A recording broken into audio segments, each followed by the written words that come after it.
So we have good news. We have reached an agreement. I believe this is a beneficial agreement for everyone. And this, I think you said, is probably the largest agreement ever made in any field, in trade or outside of trade. This is a gigantic agreement with many... Because, as you know, Ursula represents many countries, not just one country. Isn't that difficult for you? These are many very different countries, great countries, but some are strong in the automotive industry, some are strong in agriculture, some are strong, and in both. Right? You have a lot of different factors, so here's what we're going to do.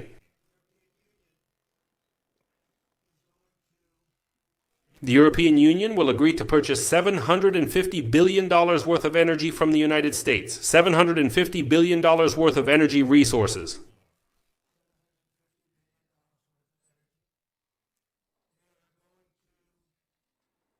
They will agree to invest $600 billion more in the United States than they already invest. So they are investing a large amount of money. You know what that amount is. It's a very substantial amount, but they are going to invest an additional $600 billion.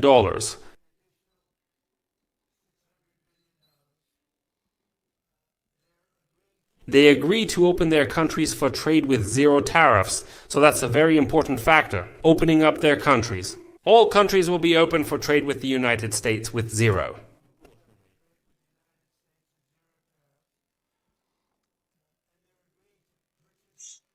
And they agree to purchase a huge amount of military equipment.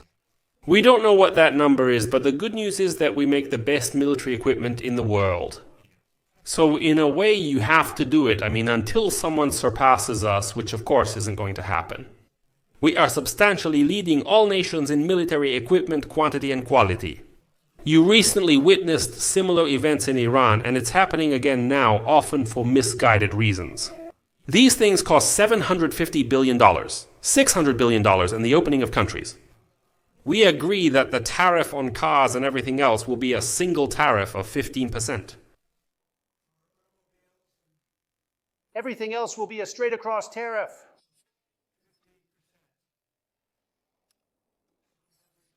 So we have a 15% tariff.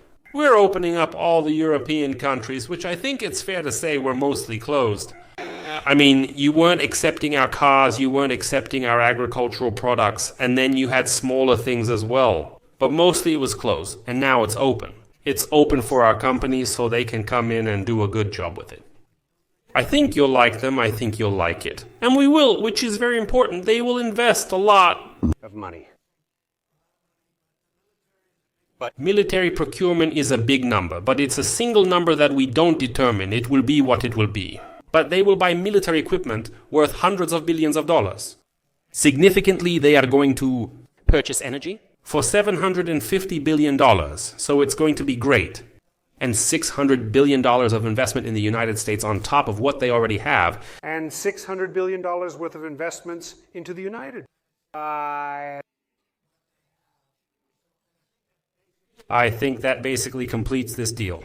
I mean, those are the main factors. I don't think there are too many other factors, except that we're going to get along great. We have an excellent relationship with NATO currently, which is largely the same, although not precisely identical. And with NATO. As you know, they're increasing from 2 to 5%, and the relationship with NATO is very...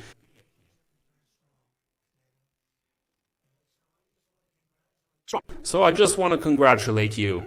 I think it's great that we made a deal today. They were playing games and maybe wouldn't have made a deal at all. I think this is... I'll let you say it, but I think this is the biggest deal ever made. Thank you very much.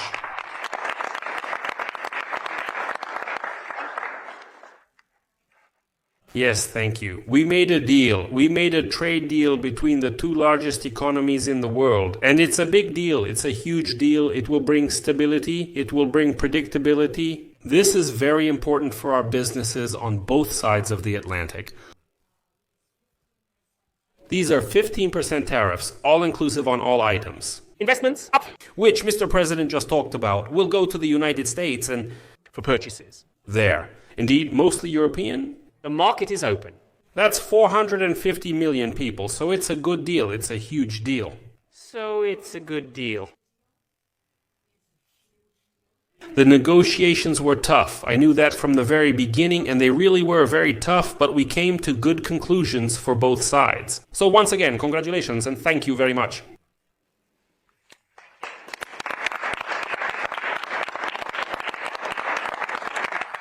How did you manage to reach an agreement so quickly? Did you have to go back? I think we both wanted to reach an agreement. You know, you said something very important. It will bring us closer. I think this deal will really bring us closer. In a way, it's a partnership. But that's a very good thought, and it's very... But was there just one question then? No, We had 4 or 5 questions, not about pharmaceutical drugs. I mean, as you know, many companies come to the United States, and this has nothing to do with this deal. But I think you know that this didn't start today. We had a meeting, I wasn't sure. I said, well, 50-50. I think you probably felt the same way. But these negotiations started a few months ago, so we knew pretty well what we were getting into, and we were able to make a deal that really suits both sides. So it's a very powerful deal, it's a very big deal, it's the biggest of all deals, it will be the biggest of all deals. So we are very proud that we managed to do this. Your staff did a fantastic job. They worked long and hard together. They worked hard and long, and I express my great gratitude to the teams on both sides. As I said at the beginning, this was hard work that you had to do, but thank you very much also for the negotiations that we held many times on the way to our goal, and now we have achieved it.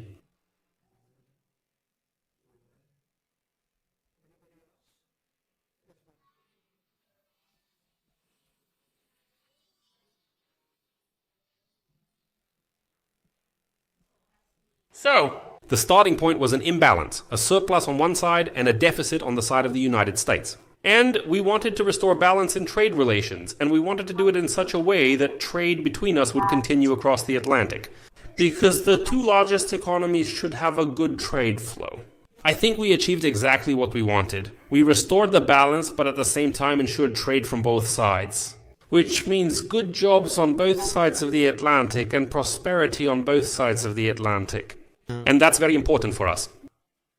And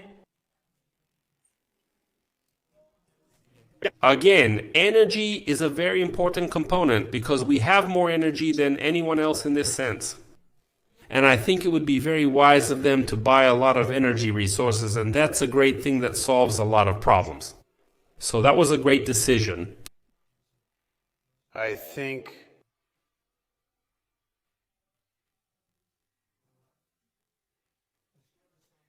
that steel will remain as it is, steel and aluminum and so on.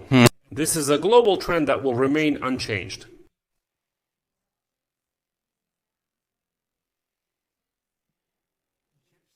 We have chips. That's a question for Howard. But it's expected that in 2 weeks we'll release our chips up to 32. And that was one of the key reasons why the European Union came to the President to try to resolve all the issues at once. And well, I'll let you wait 2 weeks until you announce your plan. But we are going to bring microchip manufacturing back to the United States of America.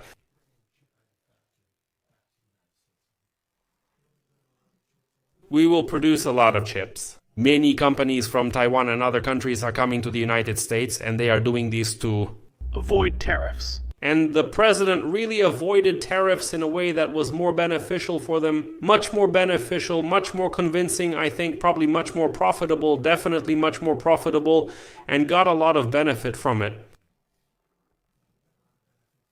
So those were very interesting negotiations. I think that it will be great for both sides. I think that you different countries are very happy about this. Is there an industry in the United States that you think might be the first to feel the impact of entering this European market? Yes, I think that cars in general were not invited. We are not. I don't know if that word is forbidden or if it's just, they just somehow didn't let them in. Right, but cars, we have some cars that bring in great profits, and we're doing very well with pickups and SUVs. Yes, that's right? We have great things, and I think Europeans will have some. Diversification. I think that's their.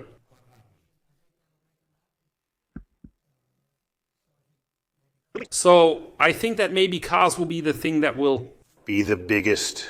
And the second will be agriculture farmers. And we will do this in very close cooperation with the President, the European Commission, and the European Union. And they are joining as well. They are coming to our country with great enthusiasm. I think they will make a lot of money from this. I think everyone will benefit. I think this will once again bring a lot of unity and friendship. It will work out very well. All right, tell me. On which? Next deal are you focused on right now? That's an interesting question. It was a major project, the biggest of all. We're looking at deals with 3 or 4 other countries. But mostly, I don't Can't force. them to understand that this letter, we just sent this letter, and this letter, is very universal for most people. I mean, most of you wouldn't be able to do that. We wouldn't have the time or patience to make such a deal. Most others will have a certain tariff rate and will keep it as low as we can. As a rule, these are small countries or countries I don't do much business with. But they've already received it. For the most part, they've received the letter. They'll probably get a clarification letter or a confirmation letter, which will be sent sometime this week before August 1st. And these countries will start paying tariffs before August, that is, from August 1st, and so on. All right. Oh, August, on August 1st.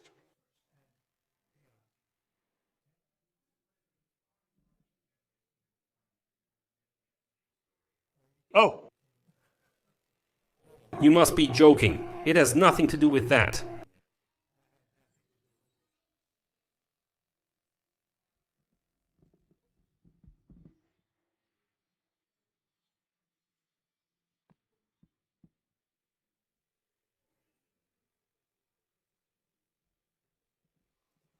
I think. That everyone will be pleased with this. The Prime Minister of the United Kingdom, although he is not involved in this, will be very pleased. Because, a certain unity has also been achieved there. We have a separate agreement with them, but I think everyone will be very glad to learn about it. listen. He is friendly with all of you. I think he is a very good person, and he will be very happy to see what we have done. I believe the United Kingdom will be extremely happy. Thank you very much.